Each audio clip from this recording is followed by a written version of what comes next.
guys, today on Low Carb with Jennifer, we are going to be making keto nachos. We're going to make a cheater cheese sauce, and we're going to top our nachos with some pulled pork and some cheese sauce, of course, and barbecue sauce, and it's going to be super delicious. You can find the link to the recipe in the description below, or you can go to jenniferbands.com and search for nachos.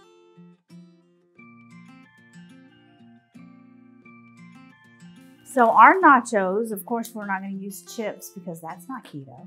We're going to use pork rinds. So I've got a bag of pork rinds and a sheet pan, and this is just you could do a serving platter, you could do, I don't know, you can make it pretty, but this is, you know, this is game day food. This is, you don't need it pretty. So we've got our bag of pork rinds, and you can use any bag of pork rinds that you want.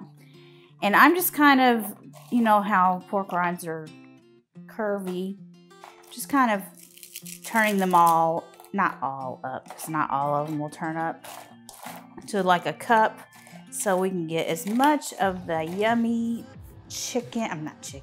pork, pulled pork, and cheese into all of the crevices that we can.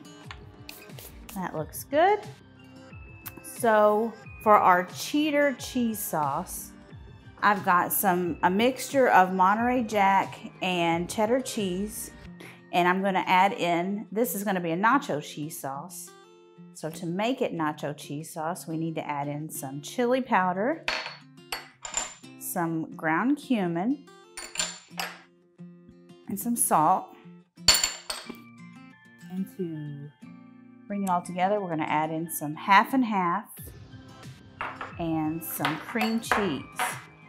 And we're going to microwave this. That is our cheater cheese sauce, but you want to make sure you don't microwave it to where it's overcooked, because then even if you cook it on the stovetop, if you overcook it, it's going to separate and be yuck.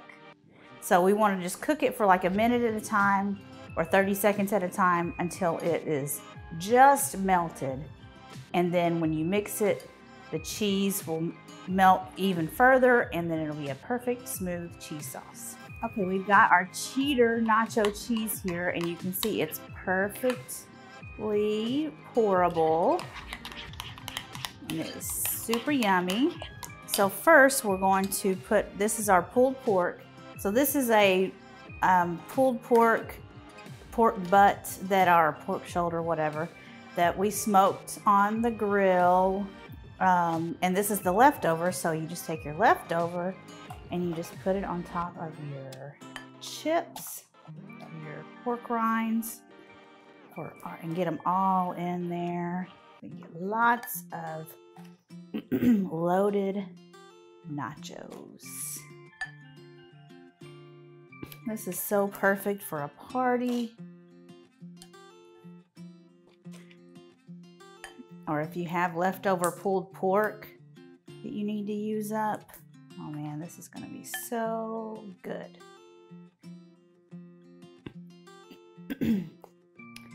How good does that look? And now we can put some of our cheese sauce. And it's ready to go. Oh yeah, look at that. Just drizzle it on there. And if you didn't want to use the cheese sauce, you could just put some shredded cheese on here and melt it in the oven for a few minutes. That would be good too. Every chip gets lots of cheese. Okay.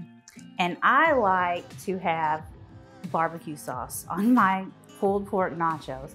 So this is a sugar-free barbecue sauce. It's the G. Hughes sugar-free barbecue sauce, and I get it at the grocery store. And yes, it has sucralose in it, and no, I don't care. So I'm gonna pour some of this on there. I love the sweet and the salty combo. It is the best. OMG, as my daughter would say. That looks so good. Oh my gosh, look at that. Now you cannot tell me that that is not better than regular, you know, carb-filled nachos. I mean, look at that. That just looks so amazing. So you could also make this with, on my blog, I have this with carnitas. So I did pulled pork nachos with carnitas, leftover carnitas, and then we did cilantro and avocado and the same cheese sauce, and it was amazing. You could do ground beef, like taco flavored nachos. Those would be amazing as well. So you can find the link to this recipe, especially my cheddar cheese sauce. I'm really proud of that, in the description below, or you can go to jenniferbands.com and search for nachos. I really hope you try this recipe. Share it with your friends on a party, on game day, and I will see you guys later. Bye.